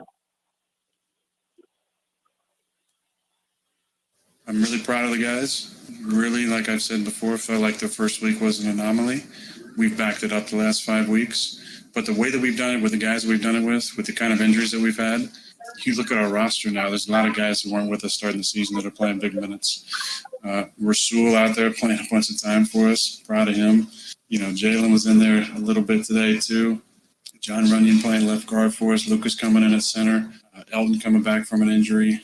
EQ, who was released and now he's back and played a lot of time for us. I'm just really proud of the guys. These are character wins. These are wins that are really, really important. We got to get healthy. We got a lot of guys banged up. A lot of guys we could use moving forward, but I really like where we're at. 2 up in the division after 6 and playing winning football. By the way, the talk so far, Mike, has been about Aaron Rodgers dropping the F-bomb and then saying, I still own you to the Bears fans. I don't know if that made its way into the locker room or into the post-game discussion, but he was all fired up today. He did. He did. Now, I didn't have time to pull up the TV version and take out the bleeps for you. When he was asked about it, Bill, he said, yeah, I blacked out there a little bit. That's awesome. So we could have some fun with that on the show tomorrow. But there's one thing I wanted to get to. Now, I haven't had a chance to get a game book yet. So could you tell me Aaron Jones' numbers for me, please? What did he do for rushing? Aaron Jones today, when it came to rushing the football, had a solid day. 13 carries, 76 yards, his longest being a 28-yard scamper, and he had 5.8 yards per carry today. Yeah. All right. And he had the 1 touchdown reception off to the left-hand side, right? 4 catches for 34 yards, and that 12-yard reception was the one that he took in for a touchdown. Okay, so I thought that was, for me personally, although there were some beautiful passes to Devontae and other things, and to me it looked like Aaron Rodgers was like he was going to mess around today. He's had 2 collarbone injuries, trying to be brave. If he saw Robert Quinn in his backfield, he's going down. He's going to help him. I'm going to take the sack rather than get hit and break another bone here. So he was playing it safe, but on this particular play, they're in the red zone. Rodgers drops back, and I see Devontae and Lazard crossing in the back of the end zone, and he's waiting, and then he patiently looks off to his left and throws the check down to Aaron Jones, who jukes one guy and goes in for the touchdown. It's like, that's a Tom Brady play. That's taking the smart check down and knowing that that's going to open up. So I asked Aaron Rodgers about that play. Listen to this. Yeah, the play was not meant for him. at all. It was meant for Lazard first and then to Devontae. I like the pre-snap look to Lazard for sure. So it was just kind of a hard action. Lazard kind of running the skinny on the left side, wasn't open, came back to Devontae, in and out of him. And I was just kind of looking for, like the guy was closing on him after he broke that tackle. You know, he obviously did the rest with the block from Mercedes. Interesting. Okay, Bill. Yeah. So 10 minutes later, I asked the head coach about the same play. Hey, Aaron in the pocket, waiting and waiting, and he uses that check down. I mean, is that something you're emphasizes? And that touchdown pass to the left-hand side to Aaron Jones. Here's Matt LaFleur. Yeah, that was actually a screen pass to him. So we did it off some action, trying to give the illusion that it was, a keeper, a bootleg, or whatnot. And anytime you got number 17 out there, I mean, he's going to attract a lot of attention. So he was on the left side. We had all three receivers on that left side. But, so it didn't look great because all I'm doing is I'm kind of watching. I know where the point of attack's going to go, and it looked like it got bottled up. But Aaron Jones was able to kind of find his way out of it. But, that was a screen pass. Interesting. Yeah, and we had talked about that earlier, about how he just kind of sees things differently and for what they call. And Aaron Rodgers has that. But things have been good between him and Matt LaFleur. Well, whatever. They obviously were more creative today, in the red zone to start off with that shovel pass to Allen Lazard, working their triple, fakes, their misdirections. They did more of that today. There were times where the Bears, made some huge plays. And how about that Akeem Hicks toward the end of the game? Was it like in the fourth quarter where he gets the sack on Rodgers? He had been off on the sidelines with an ice bag, dealing with his groin injury, trying to keep the pain down in his leg. Went out there on third down, sacks Rodgers, and then he's limping off the field. So, that's if the Bears were healthier, that can really be a nasty defense. And I think that both LaFleur and Rodgers feel pretty happy that they got out of there. And I thought Aaron Jones, Ben, I had this one cut that I sent. Aaron Jones, I thought, said something interesting about, look, under the Aaron Rodgers era, they're now 21-4 in the regular season against the Bears. But, is Soldier Field getting to feel like, Lambeau, Southview guys? What did it feel like today? I don't know anything. I feel like you can never get comfortable in this league. When you get comfortable, that's when you can get beat. But they did let us wear our green jerseys, so it did feel like we were at home. So thank you to them. The color of the jersey, I guess, means everything. But the fact that it was infiltrated by a lot of fans, there was a lot of go pack go when the Packers came out of the tunnel, Mike. And this team, look, they sit at 5-1. And really, in any other year, we would almost consider this team completely decimated by injuries, losing 3 starters on your offensive line. Almost your entire secondary has been banged up at one point or another. You've lost linebackers to the point that you had to sign 2 guys, one guy coming in just this week to try to be some kind of an impact player. I mean, normally this team would be decimated, and we would be going, well, they're losing all these games because of injury, but they're not, and they're winning ball games, and it's almost amazing to watch. They won ball games with a third-string left tackle in Josh Nijman. They got Jenkins back just in time today, back in that left tackle position to handle the Bears defense. Particularly, man, when they put Khalil Mack and Robert Quinn up there on the same side, look out. But the difference also, too, is, Jamal Williams was a good running back, but it just seems like the whole offense is into its third year and that much more mature, and you can – A.J. Dillon, man, there's some plays there from that guy. You had the 30-yard run from him. You had the 30-yard pass from Devontae.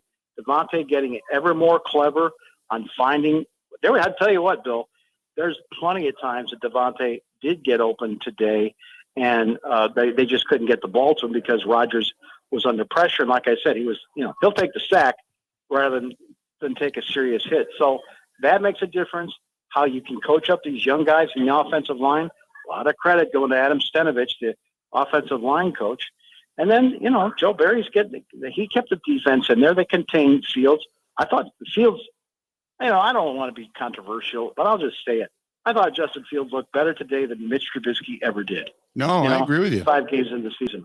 Yeah, that kid, he threw some really, really nice precision passes, and he was cool as a cucumber doing it, and he can make some runs, and his receivers are banged up, and probably if he had better weapons, and he had a third-string running back that made a couple of nice runs, but it's a rookie with a rookie running back behind him. They didn't get blown off the field today, and so Justin Fields is going to be something of the future, no question. Mike, give me real quick your thoughts on the defense. Early on in the game, they let the Bears go right down the field, and later in the game, they ended up allowing a big drive that scored as well. And I'm watching the tweets, and the Joe Barry defense stinks, and this and that. Give me your thoughts on the defense real quick. I don't know. I think that they're doing okay on the defensive line. They got Dean Lowry playing better. Again, I thought he had some big plays today. Kenny Clark leaves for a while. He comes back. Has a huge, so they're getting good push up front. That's not a very good Bears offensive line up over the middle, but the lack of depth that they've got at corner showed up today with a more experienced quarterback. With like maybe a Kirk Cousins and Adam Thielen, they would have had a heck of a lot more completions today on guys like Isaac Yodom that was in there. Rasul Douglas got some snaps over there at corner. So, they got to hope that they can get Kevin King back in there. Eric Stokes seemed to be, a little lost out there today. So, a more experienced quarterback and more time for that quarterback to throw. They could have had a bigger passing game today on the Packers secondary. No, that I agree with. Mike, great stuff, man. Appreciate it. Thank you, Bill. Thank you. Appreciate it. Safe trip back, too. There you go. Mike Clemens joining us one more time as we close it out. We got a lot to talk about coming up tomorrow on the program, and we'll have Mike on again. We'll break it all down. But one more time, before a crowd of 62,332 at Soldier Field, it was the Green Bay Packers 24 and the Chicago Bears 14. Packers get a win. They move to 5-1. Washington football team next up on the docket. It is beautiful. Get outside, enjoy it. There's only a few limited days like this left before we hit the winter months.